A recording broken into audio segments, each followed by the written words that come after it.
걱정의 대부분은 실제로 일어나지 않습니다. 걱정은 현실이 아니라 상상입니다. 상상을 현실처럼 믿지 마세요. 법륜 스님의 이 짧은 말씀은 우리가 하루에도 수십 번 떠올리는 걱정의 뿌리를 아주 정확하게 짚어냅니다. 많은 사람들은 걱정을 현실 대비라고 생각합니다. 하지만 스님은 말합니다. 걱정의 대부분은 일어나지 않는다고. 우리가 괴로운 이유는 현실이 아니라 현실을 앞서가는 우리의 상상이기 때문이라고. 그래서 오늘 이 시간에는 왜 걱정은 현실이 아닌지, 그리고 걱정을 줄이고 마음을 평온하게 만드는 방법에 대해 천천히 깊이 있게 이야기해보려 합니다. 사람은 미래를 생각할 수 있는 존재입니다. 하지만 그 능력은 축복인 동시에 고통의 씨앗이 되기도 합니다. 예를 들어 내일 중요한 면접이 있을 때 사람들은 이렇게 말합니다. 망치면 어떡하지? 떨려서 말 못하면 어떡하지? 다른 지원자보다 못하면 어떡하지? 이 모든 문장에는 공통점이 있습니다. 아직 일어나지 않은 일이라는 것. 면접은 내일이고 결과는 더더욱 먼 이야기인데 마음은 이미 실패한 미래를 현재처럼 느끼고 있습니다. 이것이 바로 걱정이 현실처럼 느껴지는 과정입니다. 실패한 미래를 상상하고 그 상상을 사실처럼 믿고 그 사실을 이미 일어난 사건처럼 받아들이는 것. 그래서 걱정이 깊어질수록 사람은 더 무기력해지고 아무 일도 안 일어났는데도 마음속에는 실패의 잔상이 남습니다. 심리학에서는 이런 현상을 예측 불안이라고 부릅니다. 사람의 뇌는 위험을 과대평가함으로써 생존해왔습니다. 예전에는 토끼가 부스럭거리는 소리만 들어도 혹시 호랑이가 아니야? 하고 먼저 걱정해야 살아남을 수 있었습니다. 그렇다면 지금은 어떤가요? 이제는 호랑이는 없습니다. 대신 사람들의 시선, 직장의 불확실성, 경제적 불안, 관계에서의 갈등 같은 심리적 호랑이들이 생겨났습니다. 하지만 대부분의 걱정은 실제로 일어나지 않습니다. 미국 튜크대 연구에 따르면 사람이 걱정하는 일의 85%는 실제로 일어나지 않았고 나머지 15% 중 대부분은 내가 생각했던 것보다 훨씬 잘 해결되었다는 결과가 나왔다고 합니다. 즉, 실제로 문제가 되는 걱정은 전체의 3에서 5% 정도였다는 뜻입니다. 그런데 우리는 왜 걱정이 현실이라고 느낄까요? 그 이유는 뇌는 상상과 현실을 구분하지 못하기 때문입니다. 불안한 미래를 떠올리면 몸은 실제로 위협을 받는 것처럼 반응합니다. 심장이 빨라지고 손이 차가워지고 숨이 가빠지고 위장은 긴장하여 소화가 되지 않습니다. 하지만 이는 실제 위협 때문이 아니라 생각 때문입니다. 상상이 현실보다 더 현실처럼 느껴지는 순간, 그때 우리는 걱정에 지배당하기 시작합니다. 걱정은 결국 두려움을 만듭니다. 그리고 두려움은 삶을 좁게 만듭니다. 사람들은 실패할까봐 도전하지 않고, 거절당할까봐 말하지 않고, 상처받을까봐 관계를 피합니다. 하지만 이 두려움의 출발점이 무엇인지 기억해야 합니다. 바로 상상입니다. 아직 일어나지 않은 미래를 이미 일어난 실패처럼 느끼는 마음. 스님은 말씀합니다. 걱정은 현실이 아니라 상상입니다. 이 말은 단순한 위로가 아닙니다. 우리의 마음이 어떻게 작동하는지 정확하게 설명한 심리적 사실입니다. 그렇다면 걱정을 멈추는 가장 좋은 방법은 무엇일까요? 스님은 이렇게 말합니다. 지금 이 순간만 사세요. 지금 해야 할 일만 하세요. 여기서 지금만 살라는 말은 미래를 생각하지 말라는 뜻이 아닙니다. 필요한 계획은 하되 그 이후에 불필요한 상상은 내려놓으라는 뜻입니다. 예를 들어 면접 준비를 했다면 그 이후에 망할지 모른다는 상상은 내려놓고, 시험 공부를 했다면 떨어지면 어떡하지라는 예측은 버리고, 누군가에게 연락했다면 답장 안 오면 나 싫어진 건가? 같은 해석을 멈추는 것, 즉 지금 내가 할 수 있는 것까지만 하고 멈추는 것. 이것이 걱정을 줄이는 첫 번째 단계입니다. 걱정이 많은 사람들의 공통점이 있습니다. 아직 생기지 않은 문제를 해결하려 한다는 것. 결과적으로는 두 가지가 생깁니다. 존재하지 않는 문제를 해결하려 하니 100% 해결할 수 없고 불안이 더 커짐. 미래의 가능성을 모두 대비하려 하니 힘은 빠지고 현실의 집중력은 떨어짐. 예시로 이런 사람을 떠올려 봅시다. 지금 돈이 모자란 건 아닌데 혹시 내년에 회사에서 잘리면 어떡하지? 그러면 모아둔 돈으로 몇 달 버틸 수 있을까? 그 몇 달 안에 다른 회사 취업이 안 되면 어떡하지? 그러다 아예 무직이 되면 어떡하지? 이 모든 고민은 현재 아무런 근거가 없고 지금 당장 존재하지 않는 문제입니다. 하지만 마음은 실제로 해고 통보를 들은 것처럼 반응합니다. 이것이 걱정의 함정입니다. 스님은 이렇게 강조합니다. 현실은 생각보다 단순합니다. 걱정이 현실을 복잡하게 만들 뿐입니다. 그렇다면 우리가 선택할 수 있는 것은 무엇일까요? 현실에서 할 수 있는 행동, 지금 필요한 준비, 당장의 선택, 지금의 호흡, 지금의 마음, 즉 내가 통제할 수 있는 것들입니다. 반대로 미래의 결과, 타인의 마음, 사람들의 평가, 세상의 상황은 내가 통제할 수 없습니다. 통제할 수 없는 것을 붙잡는 순간 걱정은 폭발적으로 늘어납니다. 걱정을 없애려 하지 마세요. 아, 걱정이 올라왔구나 하고 인지하는 것만으로도 걱정은 절반이 줄어듭니다. 걱정은 대부분 근거 없는 예측일 뿐입니다. 상상과 사실을 명확히 구분하면 불안은 크게 줄어듭니다. 현실의 나를 움직이는 힘은 걱정이 아니라 작은 행동입니다. 이것이 불안의 80%를 줄입니다. 내가 바꿀 수 없는 것을 놓을 때 마음이 비로소 가벼워집니다. 걱정 없는 삶은 불가능합니다. 하지만 걱정에 끌려다니지 않는 삶은 가능합니다. 걱정은 현실이 아니라 상상이다. 이 말을 진짜로 이해하면 걱정을 제거하려고 애쓰지 않습니다. 그저 그럴 수도 있지 하며 흘려보낼 수 있습니다. 걱정은 없어지는 것이 아니라 흘러가는 것입니다.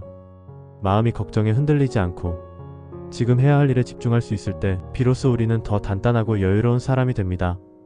걱정이 많은 사람들의 공통점이 있습니다. 일어나지 않은 일을 이미 일어난 일처럼 받아들인다는 것. 예를 들어 누군가 내 메시지에 답을 늦게 하면 나를 싫어하나? 무슨 실수한 거 있나? 혹시 관계가 끝난 건가? 현실은 단 하나입니다. 답장이 아직 오지 않았다는 것. 하지만 머릿속에서는 벌써 수십 개의 가능성이 재생됩니다. 심지어 그 가능성이 현실보다 더 강하게 느껴지죠. 스님은 말합니다. 사람은 일어난 일로 괴로워하는 것이 아니라 일어나지 않은 일로 괴로워합니다. 우리의 마음은 매우 창의적입니다. 실제보다 훨씬 더 극적인 스토리를 만들어내는데 능숙합니다. 그래서 실제 사건보다 상상 속의 사건이 우리를 더 아프게 합니다. 걱정은 한번 떠오르면 그 걱정을 또 다른 걱정이 이어받습니다. 내일 비 오면 어떡하지? 길 막히면 늦지 않을까? 늦으면 상사 눈치 보이겠네. 그럼 평가가 나빠지려나? 혹시 승진해서 밀리는 건 아닐까? 그러면 연봉이 줄어들겠지. 이런 식으로 걱정은 연결된 사고로 번져갑니다. 이를 불교에서는 염이 이어지는 구조라고 합니다. 하나의 생각이 다음 생각을 계속 불러내는 현상입니다. 스님은 생각을 멈추지 말고 생각의 꼬리를 붙잡지 말라고 합니다. 생각을 멈추는 게 아니라 그 생각이 어디로 달려가는지를 알아차리는 것. 그것만으로도 걱정의 폭풍은 크게 잦아듭니다. 걱정이 몸에 밴 사람은 세상을 있는 그대로 보지 못합니다. 항상 불안의 렌즈로 세상을 보기 때문이죠. 같은 상황이라도 불안한 사람은 위험을 먼저 보고 평온한 사람은 기회를 먼저 봅니다. 예를 들어 상사가 한숨을 쉬면 불안한 사람은 이렇게 생각합니다. 나 때문에 그런가? 내가 실수했나? 하지만 평온한 사람은 이렇게 봅니다. 아, 오늘 피곤하신가 보다. 같은 상황, 다른 해석, 다른 삶. 스님은 말합니다. 세상은 있는 그대로의 세상이 아니라 내 마음이 비추는 만큼의 세상입니다. 걱정을 줄이면 세상도 덜 위협적이 됩니다. 걱정은 단순한 생각이 아닙니다. 몸까지도 지치게 하는 무거운 감정입니다. 걱정이 많은 사람은 잠이 얕고 쉽게 피곤하고 가슴이 답답하며 두통이 잦습니다. 왜냐하면 뇌는 상상 속 위협도 실제 위협으로 판단해 스트레스 호르몬을 분비하기 때문입니다. 몸은 쉬고 싶은데 머리는 끊임없이 미래로 달려갑니다. 그래서 불필요한 에너지를 소모하게 되는 것이죠. 스님은 말합니다. 미래는 오지 않았는데 앞서 걱정하면 몸만 먼저 늙는다. 걱정은 몸을 축내고 마음을 무겁게 하고 삶을 지치게 만듭니다. 걱정을 멈추기 위해 가장 먼저 해야 할 것은 단 하나입니다. 지금 이 순간의 현실을 보는 것. 우리가 괴로운 이유는 현실 때문이 아니라 미래 상상을 현실 위에 더 씌우기 때문입니다. 현실은 단순합니다. 나는 지금 이곳에 있다. 지금 당장 해야 할 일이 있다. 지금 할 수 있는 것만 하면 된다. 이 단순한 사실을 놓치는 순간 걱정은 머리 위로 올라타기 시작합니다. 현실로 돌아오는 연습이 필요합니다. 호흡을 느끼고 손의 감촉을 느끼고 눈앞의 상황을 보고 몸의 움직임을 느끼는 것. 이렇게 지금으로 돌아오는 힘이 생기면 걱정은 자연스럽게 끊어집니다. 걱정은 대부분 내가 통제할 수 없는 것을 붙잡을 때 생깁니다. 타인의 마음, 미래의 일, 세상의 변화, 누군가의 판단, 예측할 수 없는 사건. 이 모든 것은 내가 아무리 애써도 바꿀 수 없습니다. 스님은 말합니다. 통제할 수 없는 것을 내려놓는 순간 불안은 사라진다. 내가 통제할 수 있는 것은 지금의 선택, 지금의 말, 지금의 행동뿐입니다.